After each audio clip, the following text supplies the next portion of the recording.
Welcome to another segment of contemplative aromatherapy for transforming consciousness. And in this segment, we're going to be talking about using geranium essential oil for cultivating ecological spirituality. In this sense, ecological spirituality means that we're going to be exploring the hidden dimensions inside the fragrance. And these dimensions will reveal the different forms of life force that are around us in the biosphere and the kinds of intelligence that are in the plant that went into the creation of the oil, and how those energies and elements interact with the intelligence of the body to help us and heal us.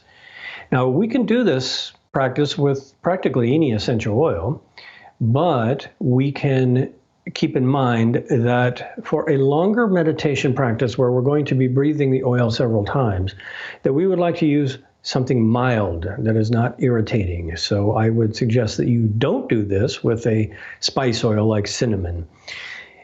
We will follow the same basic routine where you can take a perfume strip, or you can put a few drops directly on the fingertips, or you can inhale it straight from the bottle. In this case, I'll be using a perfume strip, as I always do. And so we first settle and focus in a meditative state. And then we take a little bit of the oil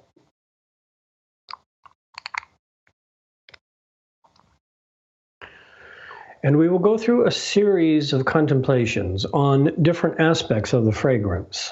And all of these aspects are real. We don't have to visualize them because they are all there. We just have to learn how to perceive them.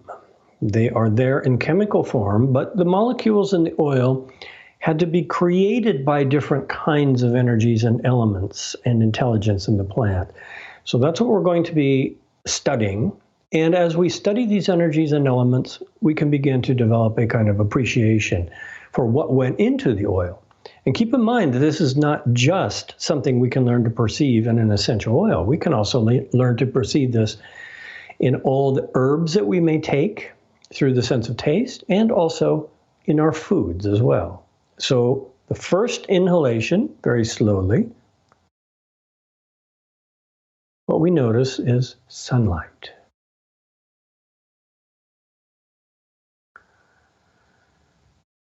Sunlight is in all essential oils. Sunlight is in all herbal medicine. Sunlight is in all of our food. And that's because all the plants grow and metabolize because of photosynthesis. So sunlight is one of the elements that's in this particular oil from geranium, but it's in all the oils. And in some essential oils, it's strongly concentrated, which is why you don't want to breathe too much cinnamon or oregano, because the concentrated solar energy, the heating power of that oil, can irritate the sinuses and actually make you feel hot and overstimulate you. So that's the first thing that we notice. And then the second time we do the inhalation, we notice that the sunlight is being conveyed to us through the essential oil as it comes into the body, and that solar energy that is in the essential oil actually begins to contact the sunlight of metabolism in our body as well. Second, we now go another inhalation, and we notice that inside the oil that there's the influence of the moon. And this is particularly noticeable in flower oils because the flowers are extremely sensitive to the lunar cycle. And just as spice oils carry concentrated sunlight and heating energy, the flowers carry lunar energies that are cooling and relaxing. So this is the cultivation of ecological spirituality, is just being aware of what is in the oil, where it comes from, and from that feeling the biological unity and the reverence for those elements and energies. So what are these two forces, these two energies that we have just contacted so far, and how do they relate to the body? Well, sunlight and moonlight are the polarity that is manifest in the body as the autonomic nervous system. And so the autonomic nervous system represents the stimulation side of the sympathetic nervous system, which is heating, activating, that's sunlight. And the other side of the autonomic nervous system is the parasympathetic, and that is cooling and relaxing. So right there, we have two polarities in every essential oil and every herb and every food that connects directly with a little microcosm inside of us. And this starts to show us how herbal medicine works. Because if we are using herbs that are more cooling to the body, then we can start to overcome conditions of inflammation and heat, and vice versa. So let's take another inhalation, and this time, let's concentrate on the ecophysiology that the plants are growing in. What does that mean? First, we can smell the earth element, the soil that the plant is growing in. Take a moment and see if you can perceive that. And the soil plays a huge role in the creation of the oil. And in some cases, the soil is actually the main therapeutic element that's being conveyed by the oil. For example, vetiver oil. It smells like dirt, and its effect is calming and grounding. Second element, water. The plant is drinking water also, from the rain or from the dew or from the groundwater. We smell this. And we can feel in some oils, especially the flower oils, a kind of cooling, moistening, hydrating kind of quality that comes into our body that we can then use therapeutically.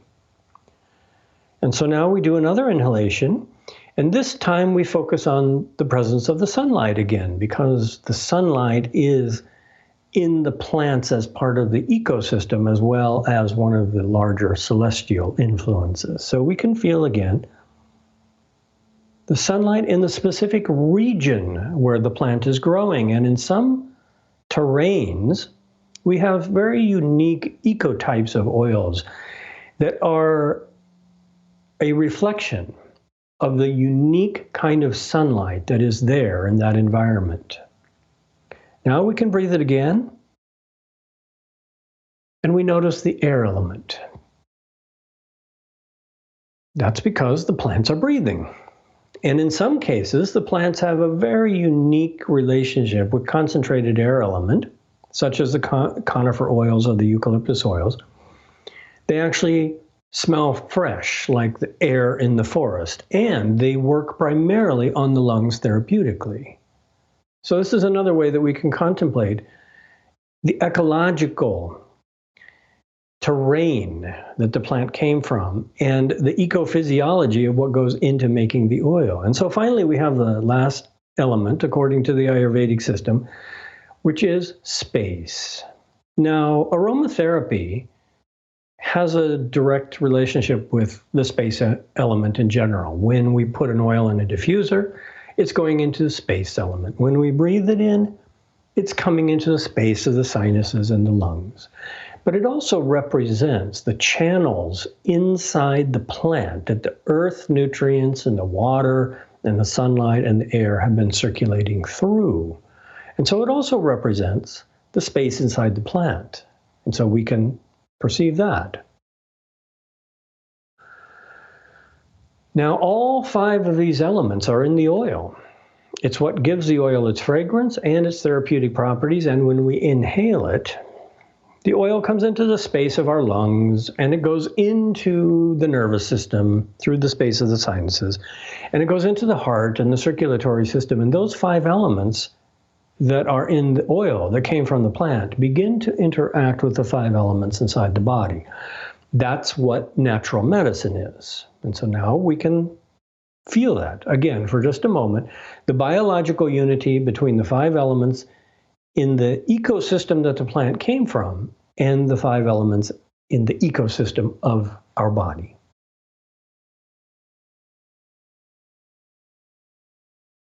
And now finally, there is one more energy that is very, very important, and that is the intelligence that created this.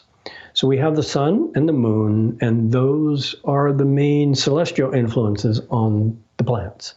And then the plants are metabolizing the earth nutrients and the water, and they're breathing, and the sunlight is acting on them. These four elements are moving through the channels of space, and that's what's producing at the chemical level the fragrance in the form of molecules. But what is actually determining how the plant is going to produce a particular kind of fragrance? That's the intelligence of the plant. That's what we could call a very ancient intelligence, because plants have been around for a lot longer than humans have. And it's also an evolutionary intelligence, because plants are always adapting and changing.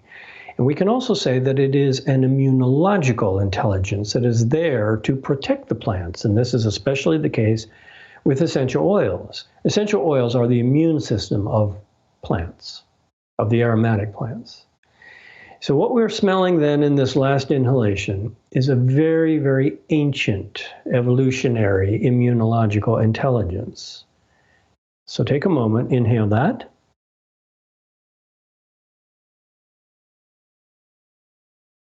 And notice finally that that immunological intelligence of a plant that has given us this oil is now coming into the body, and it is interacting with our own immunological intelligence. And that's one of the major reasons we use essential oils, is to support our immune system and to protect us.